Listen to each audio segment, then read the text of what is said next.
Welcome to Slate Money, your guide to the business and finance news of the week. I'm Felix Salmon of Bloomberg. I am joined by Emily Peck of Axios. Hello, hello.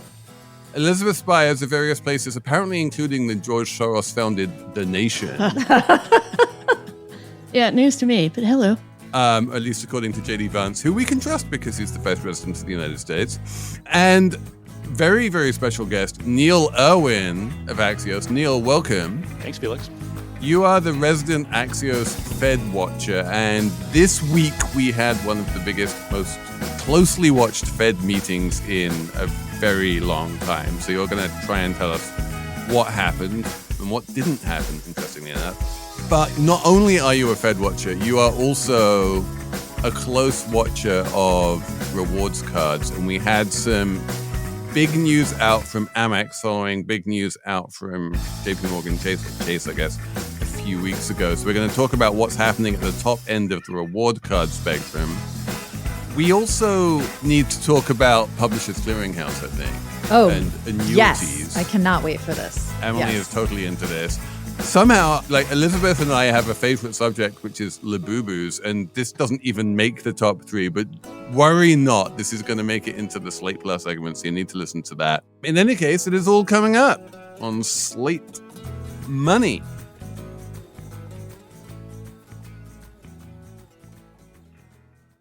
Slate Money is brought to you by Charles Schwab. Decisions made in Washington can affect your portfolio every day. But what policy changes should investors be watching? Washington Wise is an original podcast from Charles Schwab that unpacks the stories making news in Washington right now and how they may affect your finances and portfolio. Listen at schwab.com/WashingtonWise. The Jack Welch Management Institute at Strayer University helps you go from, I know the way, to I've arrived with our top 10 ranked online MBA. Gain skills you can learn today and apply tomorrow. Get ready to go from make it happen to made it happen and keep striving. Visit strayer.edu/JackWelchMBA to learn more. Strayer University is certified to operate in Virginia by Chev and has many campuses, including at 2121 15th Street North in Arlington, Virginia. Okay, so Neil, the Fed, everyone expected it would cut by 25 basis points. It did cut by 25 basis points. It was almost unanimous, except for one new Trump appointee who said he wanted it to cut by 50 basis points. Everything seems to have gone more or less smoothly. So why was everyone so focused on this, and why did it seem like such a big deal? So you can't separate what the interest rate policy is from the broader political and kind of economic environment we're in, which is we have this weird moment where President Trump is trying to use every tool he can find to make the Fed in his own image and appoint people and install people who are going to give him the kinds of policies he wants. And so this was kind of an early round in seeing how that effort is going to play out. And that's what we saw with the dissent that you mentioned from Stephen Meyer, who's the new governor. Saying like, I want 50 rather than 25, you can sort of, what's 25 basis points among friends? The more interesting thing from Myron is that he was allowed to provide a dot. And Myron's dot was kind of wild. Am I right? Yeah, so it would shock you if you're not in this world how much Fed watchers care about these dots who gather at these policy meetings. They submit quarterly their guess of what is the appropriate level of the interest rate policy at the end of this year, end of next year, end of 27. And they don't put names on the dots, so you don't know exactly which person said, I think the rate should be this. But in this case, we can kind of guess because the consensus view is they're going to cut 2 or 3 more times this year. And so the consensus view is that interest rates should get down to about 3.6%.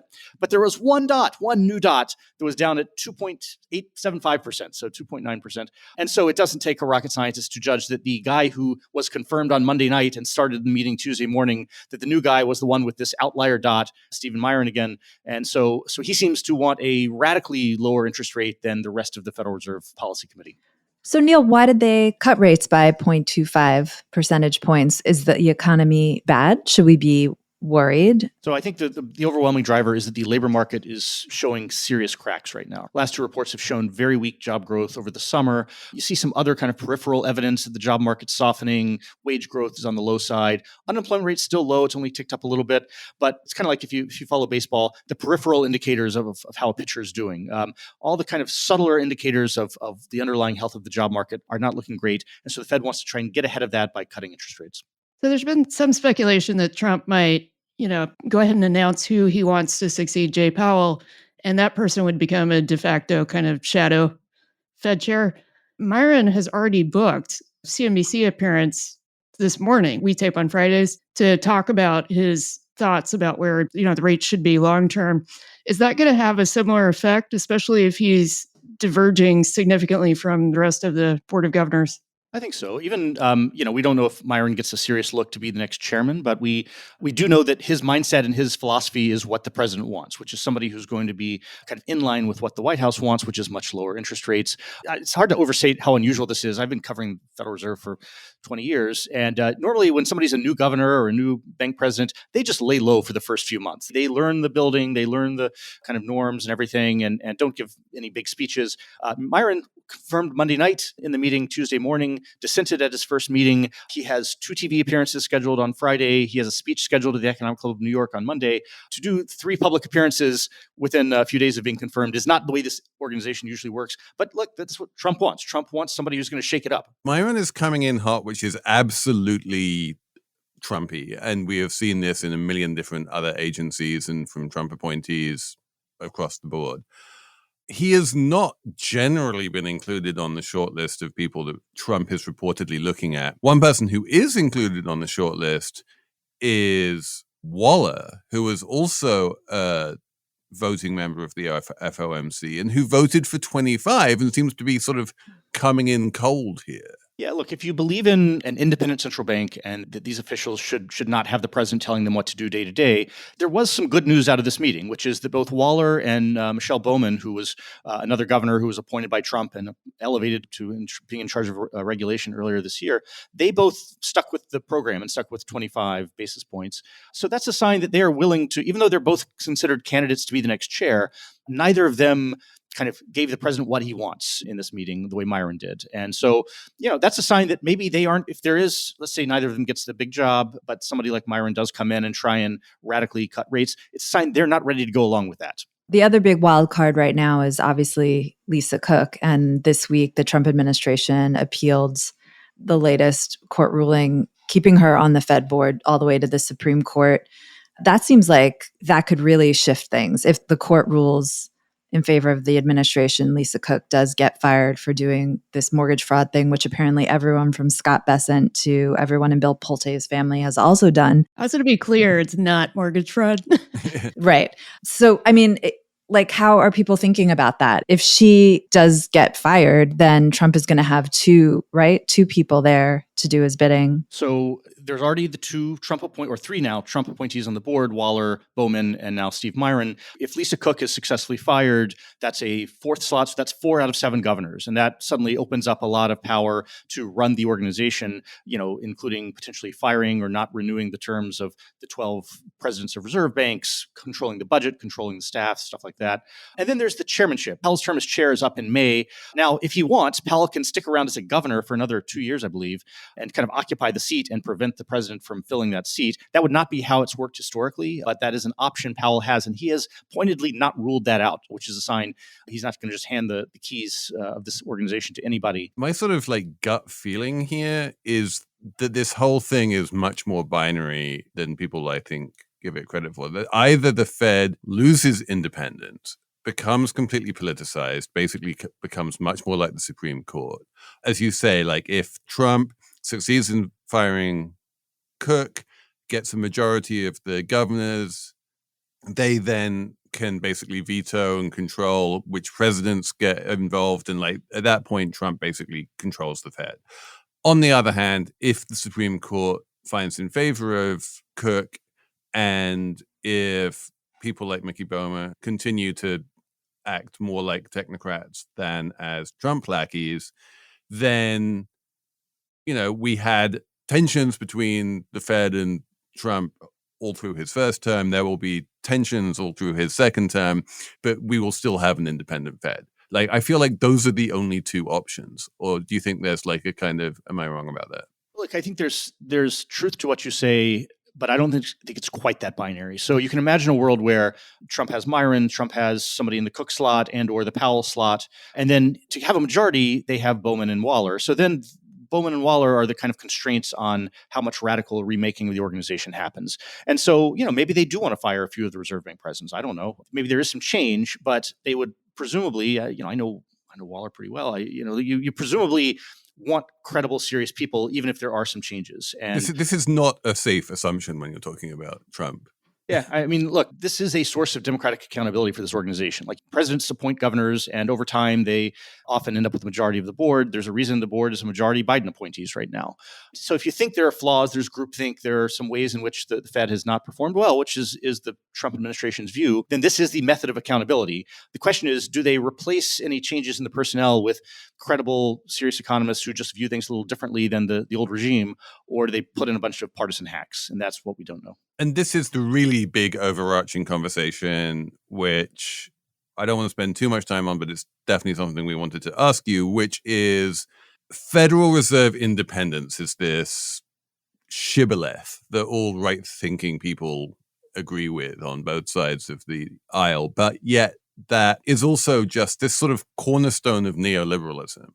And as neoliberalism dies and as both the left and the right kind of move away from such things, is it weird to you that the left seems to have found itself trying to defend something that really isn't part of its agenda anymore? The Democratic Party has become the party of the wonks, the technocrats, the college-educated elite, the professional managerial class, whatever you want to call it. That's kind of become the core part of the Democratic Party. And so in that sense, it's not surprising that, central bank independence and the idea of these powerful technocrats is something that's become at least center left, maybe not far left, but a center left coded idea. At the same time, there's a long history of this, that, this battle over who's going to be in charge of America's central bank goes back to the very beginning of the Republic. This has been a long and tortured history. The Federal Reserve Act itself creates this Byzantine structure with these reserve banks and public-private boards and all this weird stuff.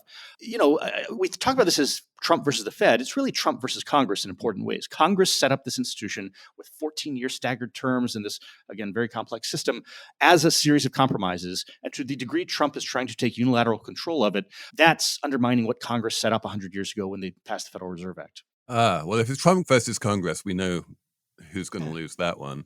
I was reading a little bit, and Adam Tooze, right? Friend of the pod. Of the pod, Adam Tooze. He was saying, there's all this debate, is the Federal Reserve actually democratic? And then he has this quote I was reading, the Fed is not a neutral technocracy. Is that a word? Technocracy, good word. Because its regional boards give business elites formal seats at the table while labor and consumers are marginal or absent. Independence isn't independence from politics, it's independence from electoral accountability. Would you go with that? I feel like you wouldn't, because you were just talking about Congress and blah, blah, blah. Yeah, I think that is what it is. It's independence from the day-to-day electoral concerns. We're aspiring to be a democratic country where you need to have ultimate accountability to Congress, to the president. That's why the system is what it is. Tooze is right historically, but lately what's part of the conservative critique of the Fed is that it's shifted left over time in its appointments. So these boards of directors, they involve more NGOs and labor union members than they used to. Their donation patterns actually have shifted toward Democrats and liberal causes over the last 20 years. Political donations, if you look in 2000, donations were pretty even. Now they've tilted toward Democrats. So that is a concern and a criticism that Republicans have.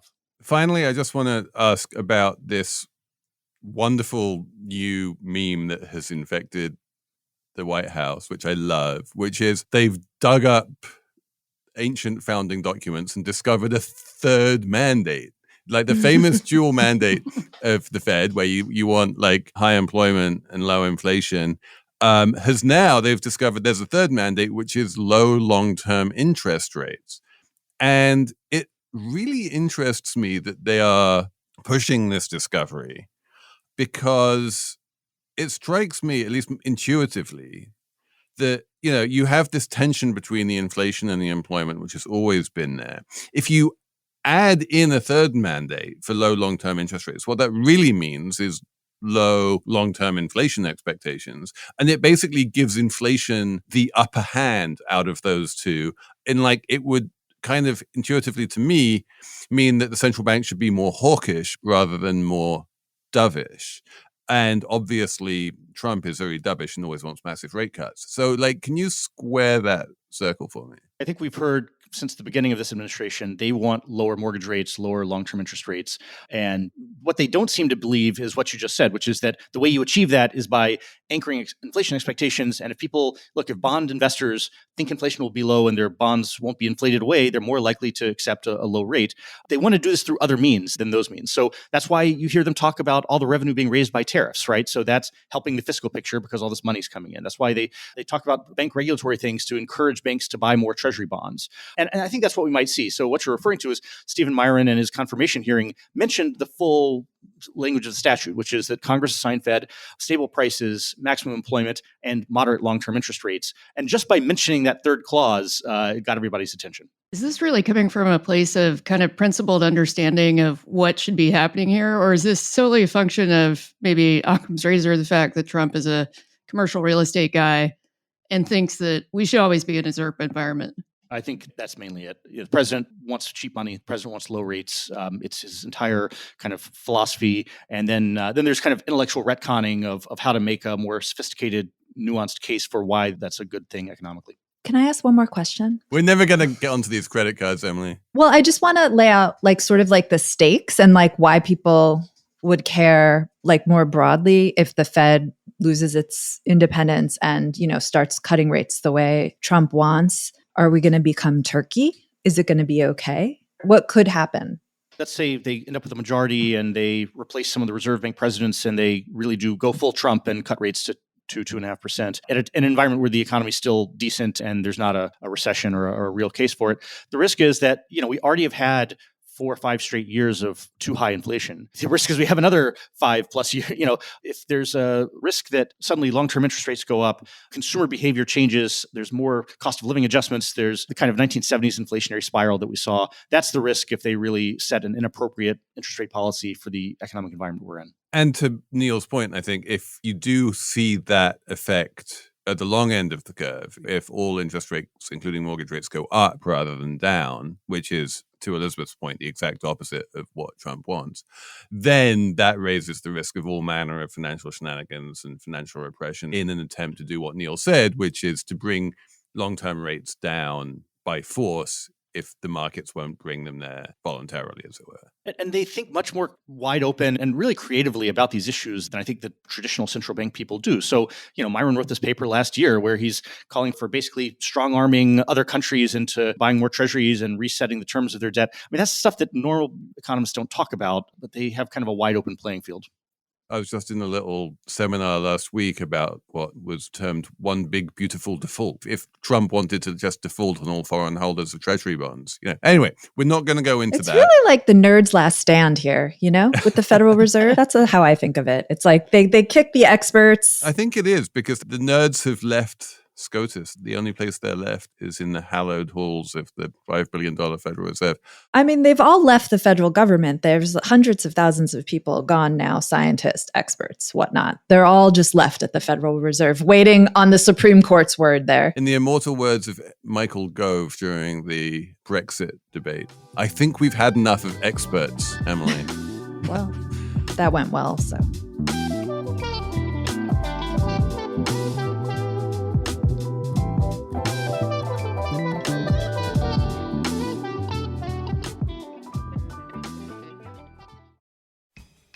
Slate Money is sponsored this week by Monarch Money. Can you name all your financial accounts? Even if you can you tell me how much you have in them? I'm just going to come out and say that you can't. And the fact is that if you don't know, that can leave money on the table. And if you're looking to feel organized and confident in your finances, it's probably worth checking out Monarch Money.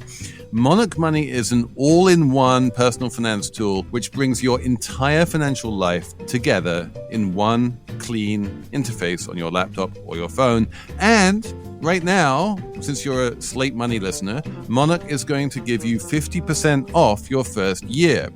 Monarch just keeps tabs on everywhere you have money, including the places that you would otherwise forget about. It looks at not only how much is in your accounts, but how much is going out of your accounts. It will tell you when you're spending more than you normally do on something. It will alert you when you have opportunities to increase your savings rate or broadly review your financial health. And it will even help you do something like discover a forgotten 401k from a past job, help you roll it over into somewhere where it's not going to get forgotten, understand how much of your cash is sitting idle. It's a really effortless way of keeping tabs on the things that are important because you can just rely on push alerts, basically, rather than having to work everything out yourself. So if you've put off organizing your finances, let Monarch do the heavy lifting. You can link all your accounts in minutes and get clear data visuals, smart categorization of your spending, and real control over your money. Don't let financial opportunities slip through the cracks. Use code SLATE at monarchmoney.com in your browser for half off your first year. That's 50% off your first year at monarchmoney.com with code SLATE. Slate Money is sponsored this week by Saks. Saks Fifth Avenue makes it easy to shop for your personal style this season. Fall is here, and there are so many new fall arrivals that you're going to want to wear again and again. There's a great new relaxed Prada blazer. There are Gucci loafers you can take from work to the weekend. It is incredibly easy to visit Saks.com and find new arrivals from your favorite designers. I kind of love the shirts from Comme des Garçons. I can't always afford them, but it is definitely always there on my inspo board. And once in a blue moon, I might even buy one. Saks makes shopping feel customized to you. They have in-store stylists. They have Saks.com showing you only what you like to shop. They will even let you know when arrivals from your favorite designers are in or when something you love is back in stock. So find inspiration for your personal style every day at Saks Fifth Avenue. But I do want to move on to the credit cards. There has been this explosion in the number of people flashing ultra high-end credit cards, by which I mean the Chase Sapphire Reserve and the Amex Platinum. And there seems to be no end to the demand for these status symbols, to the point at which all of the lounges that these credit cards get you into have become almost uninhabitably crowded. And there's a very kind of Groucho Marx sort of no one goes there anymore, it's too crowded thing going on. Or was that Yogi Berra? I can't remember. The way they are dealing with this is the classic market response, which is if you have too many people crowding into somewhere, you just raise the price. And so now it's what, $800 for the Amex Platinum, $700? $895. Oh, $900 for the Amex Platinum and $800 for the Sapphire Reserve. So Neil, as the expert on these cards, are they just trying to push out the normies and make them more elite? Yeah, I mean, the Groucho Marx thing is exactly right. I think what happens is people really overvalue some of these benefits they throw in, and the credit card companies have realized that, and they're trying to charge for them. And so you mentioned the lounges. If you're spending a lot of time in airport lounges, you get to the airport too early, is my view. And, I think the lounges are really overrated, but people seem to love them, and people will line up to get into the Amex lounge when there's a perfectly good restaurant next door where you can sit at the bar and have a drink. I think people overvalue the lounges, but they do. And so, of course, they're going to charge for it. I think they seem to be trying to layer on all these little bells and whistles that if you buy the right thing, if you get a thing from Resi, if you get an Uber, then you get the value of the benefit. But if you forget about it or don't use it quite right, you don't get the value of that benefit. I think they've introduced all this complexity, and they're doing it because they can. And people seem to like a nice heavy metal card enough to put up with a lot of nonsense. The complexity is absolutely wild. There was this one article I was reading, some woman who would keep her computer plastered with little sticky notes saying, have you spent your money this quarter on? When they say you need to spend this, you get to save this much money a year on X. A lot of it, you have to spend 1/4 of that every quarter and then they'll refund it. It's incredibly difficult. Bloomberg had this wonderful interactive saying is it worth it? And just reading the questions was exhausting. It was like, do you book hotels which are members of The Edit on Chase more than twice a year and spend? He said, who knows whether the hotel I'm booking is a member of The Edit on Chase? You need to use so much of your brain to care about saving this money that that's just such a non-elite, non-high income activity to do. What's crazy to me, I'm not a Amex card holder. I didn't realize that the higher end cards, they only just made an app where you can track all of that, which is what was driving people crazy. How did they not have an app in the first place? That's astonishing. Well, they don't want people to track it. That's the whole point, because the way they make their money is by promising you lots of savings, and then you never know how to access those savings, and you never actually access the savings. And so they don't need to reimburse Lululemon or whatever for the leggings that you bought. My favorite part of the Bloomberg thing was where it was like, how much do you spend at Lululemon per quarter? What? Yeah, Lululemon does not strike me as somewhere that people shop on a quarterly basis. Per quarter. You don't know about my line item budget for Lululemon every month? It's like right next to my cable bill. Rent, cable, electricity, yoga pants. Yeah. Yeah. Look, if you're lucky enough and affluent enough to be part of this mass affluent, as they say, so you spend enough money on your credit cards to be able to even begin justifying any of these things, that's great. That's nice. But the whole point of having that much money is to not have to sit around scrutinizing every dollar you spend to make sure it's at the right place to get the right value of the benefit. To me, it's not a great trade. This is a TikTok thing, though. One of the pieces we read in the prep was, there were all these links to TikTok videos. There was one of a bunch of Gen Zs out to dinner, and they played credit card roulette. They all put in their platinum cards, and they all made a satisfying clinking sound that people really like on TikTok, like an ASMR of credit card noise on the table. And then they said to the waiter, like, you pick which card pays the bill. And the bill was like $4,000. And, and then there's like another bill where literally the guy is just plunking down platinum cards versus gold. And it's like, this just sounds better. I mean, it's just marketing for these companies and for these cards. Like the cachet Apple Card is metal and it's free. It doesn't get the same play on TikTok, I don't think, Felix. That's a problem, right? That's a problem. Is it a problem? They've managed to do a good job of extracting money from, I think we've all agreed, like people who, they've reinvented the coupon book, which was always a very kind of low income thing, but they've made it a high income thing. Mm-hmm. But, 1% of US GDP is spent on Delta Amex cards every year, or every month for that matter. It's GDP. Like, for all that it seems to make no sense, these things are obscenely popular. It's a brilliant marketing by the credit card companies. So they're making money on the fees that they're really raking in, because people, like Neil said, don't manage to take advantage of every single deal. They don't spend all their Lululemon bucks or whatever every quarter. So they make money on that. Apparently swipe fees are higher for the higher status cards. Well, I mean, so we have talked about swipe fees a lot on this show, but it's absolutely true. The more expensive the card, the higher the swipe fee as a rule. Although there are exceptions, and weirdly, the Apple Card is another one of those exceptions. It has very high swipe fees and it's free. There's something going on there behind the scenes with you and Apple. We won't talk about it. We don't want to get into it. So there's the fees, the swipe fees are higher, one wrong move and the APRs kick in, and then you get people, the brand loyalty. I mean, this is incredible marketing, I think, for something that's not a real product that you don't need in any way. Like, you don't need this. It really is. Yeah, no one needs one of these. Like, literally no one needs one of these. Right. It's nonsense. But I think it's also a sign of how much richer the rich are getting, that $900 a year is kind of okay. Like, I feel like they're not going to lose a bunch of customers by raising it by $200 a year. No, it's more status for those people. Yeah, they could probably raise it to $2,000 a year and still keep half their customers. But it's a version of what we see in so many spheres of people just scraping the upper middle class line of, upper middle class people who feel like they can't get their kid into a good college anymore. People who their kid plays soccer and they have to do the travel league to get into the more elite tier of soccer.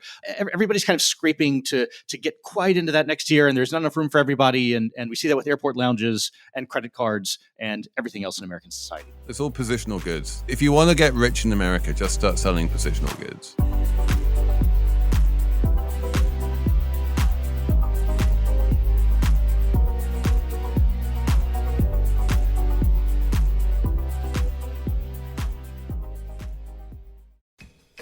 Slate Money is sponsored this week by Upwork. Scaling your business requires the right expertise at the right time, and with Upwork, you can find specialized freelancers in marketing, development, and design who are ready to take your business to the next level. Companies at every stage turn to Upwork to get things done and find more flexibility in the way they staff key projects and initiatives. The global marketplace at Upwork is filled with top talent in IT, web dev, AI, design, admin support, marketing, whatever you need, posting a job on Upwork is easy. There is no cost to join. You can register, browse freelancer profiles, get help drafting a job post, even book a consultation. And from there, you can connect with freelancers and you can hire them with ease. Upwork makes the entire process simpler and more affordable with industry-low fees. So post a job today and hire tomorrow with Upwork. Visit Upwork.com right now and post your job for free.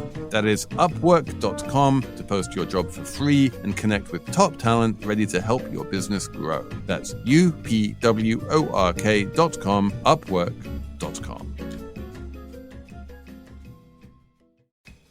Slate Money is sponsored this week by Quince. The cooler temperatures are rolling in, and as always, you can turn to Quince for fall staples that are going to last. Cashmere, of course, but also denim and boots. Whatever you order is going to be high quality that holds up, and the prices are unbeatable. I am still, I have to admit, refusing to give up on the summer. It is still warm here in New York City, and I am wearing head-to-toe linen. It's just wonderful. And the thing about linen is if you want it to last, it can be very expensive, unless it's at Quince. Eventually, though, I'm going to move into fall, and Quince has the kind of fall staples that you will wear non-stop. Super soft, 100% Mongolian cashmere sweaters starting at $60. Their denim is durable and fits right, and their real leather jackets bring that clean, classic edge without an elevated price tag. What makes Quince different? They partner directly with ethical factories and they skip the middlemen, so you get top-tier fabrics and craftsmanship at half the price of similar brands. So keep it classic and cool this fall with long-lasting staples from Quince. Go to quince.com/money for free shipping on your order and 365-day returns. That's QUINCE.com/money to get free shipping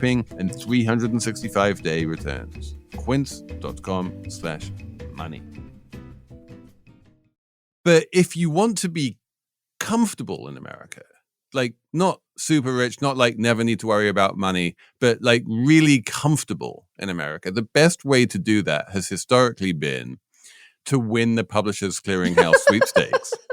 It's $5,000 a week for life. I feel like this is the perfect amount of money. You know, it's not a $1 billion lottery jackpot. It's not like you're going to be living on a private island with your yacht, but it's you realistically just never need to worry about money again. And it's kind of the lowest amount of money that is you never need to worry about money again. And they've calibrated it perfectly. And loads of individuals across America have, given up their jobs and been like, I don't need to work again. I'm getting $5,000 a week from Publishers Clearinghouse. I'm set for life. And then, Emily? Oh, so awful. And then after 60 years, Publishers Clearinghouse filed for bankruptcy. And now the company that acquired them out of bankruptcy is saying they're not going to continue to pay winners of the sweepstakes who won before April of this year. One guy, John Wiley, who talked to the press, talked to CNN, talked to the New York Times, who's been getting his $5,000 a week. And it comes in a lump at the beginning of the year, apparently, $260,000 all at once. And he didn't get his check in January. He's been living off these checks for 12 years, and now it's just over. And I really can't believe it. It's just so awful to me. Because this guy hasn't worked in 12 years. Like he's not very employable. He's not employable. He's 61 years old. Like, what is he going to do? AI is here now. He's screwed. I think we need to sort of back up on the basis that we might have some Gen Z listeners who don't even know what we're talking about. Oh, yes. Good point. All right, Elizabeth, what or who is a Publishers Clearinghouse? Publishers Clearinghouse, when I was growing up, existed to disappoint small children because you would get a big envelope that would come to your house and it would say, you may have already won $1 million. And you would take it to your parents excitedly and say, Mom, Dad, we might have already won.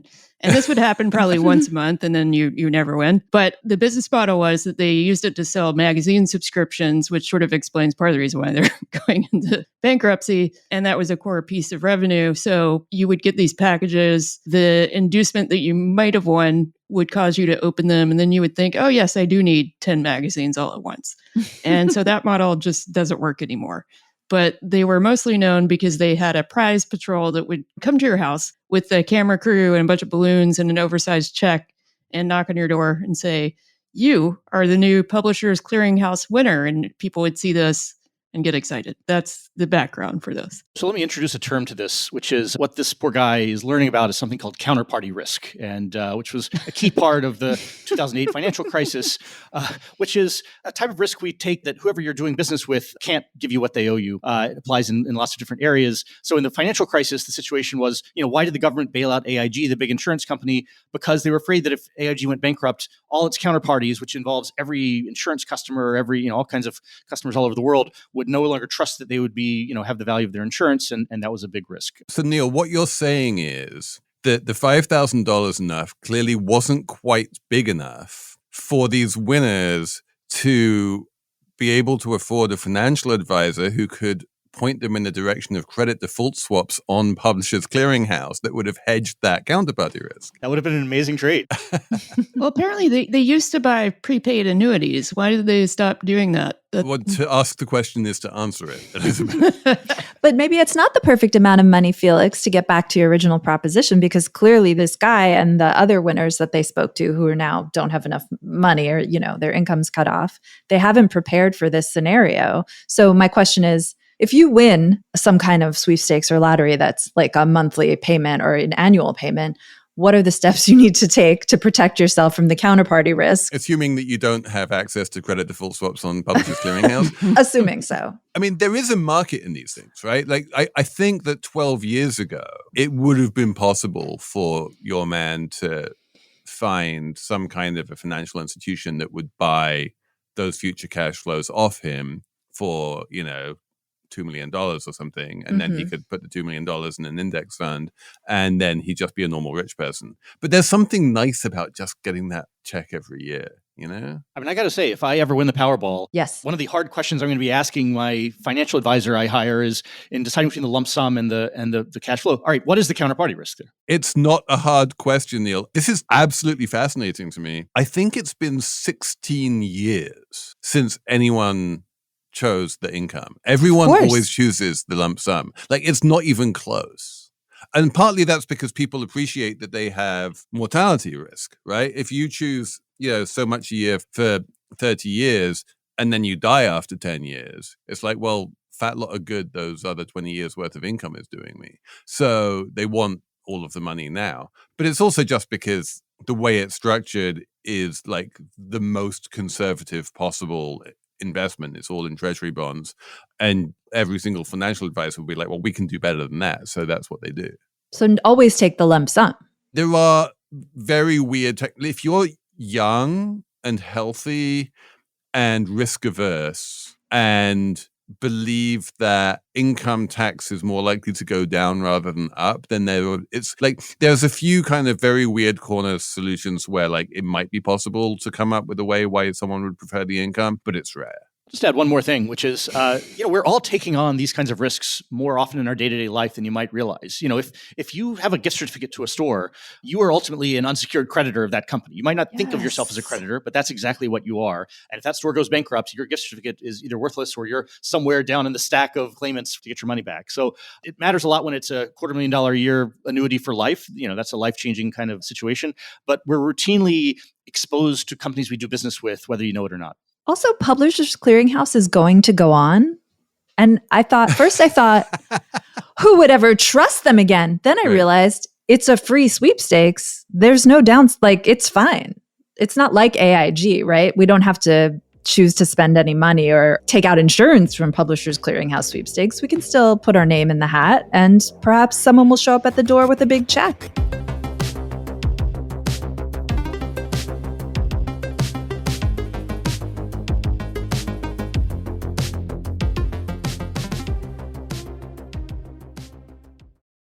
Slate Money is sponsored by Live It Up, which is your opportunity to build healthy habits. This is something that does not have to be complicated. So one really simple habit you can get into is Live It Up Super Greens. It's an all-natural blend of over 20 superfoods formulated with organic vegetables, probiotics, digestive enzymes. It's derived by nutritionists. It's third-party tested for purity, and it's designed to be easy on your stomach. I have a little tin of it on my desk. I take a little scoop. It comes with a scoop. I put it into a container. I zhuzh up the container with a little zhuzher frother thingy that they give me after adding some almond milk. And it's boom. Simple as that. Easy habit. You don't need to mix it in almond milk. You can use water or milk or whatever you like. And this becomes a super healthy habit that you will look forward to. Live It Up is offering you 15% off your first order, including subscriptions with code MONEY, plus shipping's always free. So head to letsliveitup.com/money and use code MONEY for 15% off your first Super Greens order. These statements have not been evaluated by the FDA. This product is not intended to diagnose, treat, cure, or prevent any disease. We should have a numbers round. Elizabeth, do you have a number? I do. My number is 100, that's dollars, and that's how much you have to pay for a ticket to an event called the Ultimate Fighting Bots, UFB, in San Francisco, and it's basically a robot fight club. This is a part of a series of AI-focused events, just peak Silicon Valley. But the robots all have names and personas and histories that come along with those, so it's kind of like professional UFC stuff. I feel like I watched this on the back of an airplane seat like 10 years ago. Like it's like in a big circle and the little machines have like hammers and they hit each other and like everyone designs them. A little bit more complicated than that. Like the events are really sort of decorated like a cage fight, and they're bigger robots, and there's one called Pewter Steel, after Peter Thiel, and it wears a puffer and a necklace that says CEO on it. Are they like humanoid? Yeah. Okay. They also have a sort of like ring lady, which is a robot vacuum with an upside down mannequin leg and fishnets, and people throw money at it. I mean, I'm in favor of this. It sounds good to me. I like it. I'm thinking of BattleBots. I want to know what the difference is between this and BattleBots. Yes, which is not nearly as exciting as this is. This event has neon lighting and techno music blaring. So I went to the tennis. I went to the US Open for the first time. I went to the summer. tennis. Can that be something? Tennis. Is that a title? Go on. I'm sorry. And it was totally, neon flashing lights. There was a lot of like loud music and flashing lights, and it felt like a basketball game or something. I believe this is why serious tennis fans don't love the US Open. I'll make sure to only go to Wimbledon from here on in. Did you get that drink, the honey deuce? I did. I got a honey deuce. It wasn't very sweet. It was nice. I liked it. Oh, all right. Emily, what's your number? Oh, my number is 2,000. That is the number of invitees to last year's Boston Marathon who made it by running qualifying marathons that are at least 2,000 feet downhill. There's a lot of controversy because to qualify for the Boston Marathon, you have to, meet a certain time limit on another marathon. So wait, everyone who does the Boston Marathon has already run a marathon? Yeah, you have to qualify. You need a qualifying time, and they're different for various age groups and for men and women. But heretofore, people could run these specific marathons that advertise themselves as being like negative feet marathons. Like you wind up running 2,000 feet downhill, and that makes your running time like 5-10 minutes faster, which is important if you want to qualify. So a lot of people run these downhill races and they qualify for Boston, but all the other marathoners who don't run the special downhill marathon races are like, that's really unfair. So this year, the Boston Marathon changed the rules a little bit. If you, run a marathon to qualify and it has a drop of 1,500 feet or more, they give you a little penalty, stuff like that. So this is very controversial. It's like in golf where you have a handicap. They'll add another 3 minutes onto your time. Exactly. But then people point out running downhill is painful and can really hurt your legs. So it's not so simple. My number is, back in the day when everyone would be shocked at the number of hours a day that Americans spend watching telly. My number is 165.5. And that is the average time that US men between the ages of 18 and 24 spend each day on YouTube. That's like getting on for 3 hours a day.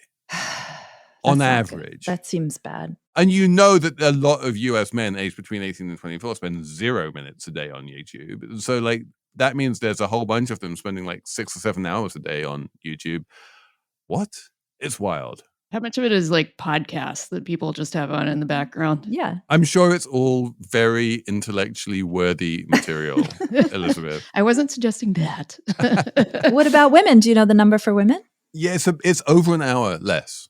Whoa. The women are presumably on other networks, by which I mean Instagram.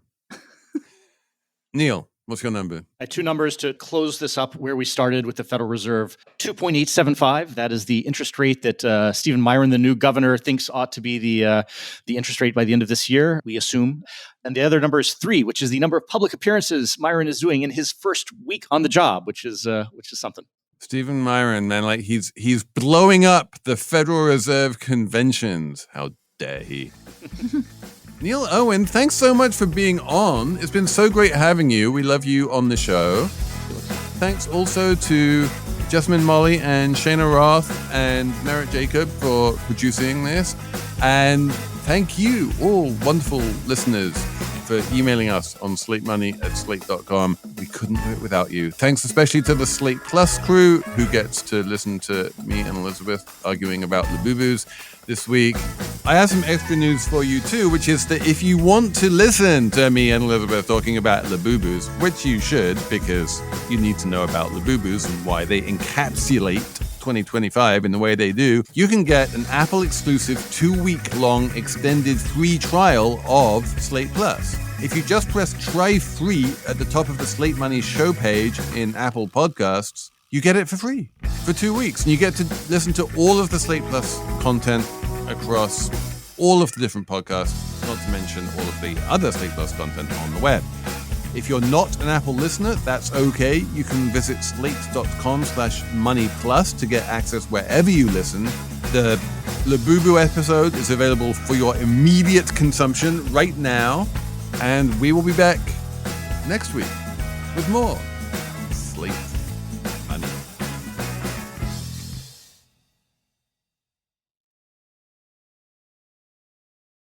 Slate Money is brought to you by Charles Schwab. Decisions made in Washington can affect your portfolio every day. But what policy changes should investors be watching? Listen to Washington Wise, an original podcast for investors from Charles Schwab, to hear the stories making news in Washington right now. Host Mike Townsend, Charles Schwab's managing director for legislative and regulatory affairs, takes a nonpartisan look at the stories that matter most to investors, including policy initiatives for retirement savings, taxes and trade, inflation concerns, the Federal Reserve, and how regulatory developments can affect companies, sectors, and even the entire market. Mike and his guests offer their perspective on how policy changes could affect what you do with your portfolio. Download the latest episode and follow at schwab.com/WashingtonWise or wherever you listen. Slate Money is sponsored this week by Saks. Saks Fifth Avenue makes it easy to shop for your personal style this season. Fall is here, and there are so many new fall arrivals that you're going to want to wear again and again. There's a great new relaxed Prada blazer. There are Gucci loafers you can take from work to the weekend. It is incredibly easy to visit Saks.com and find new arrivals from your favorite designers.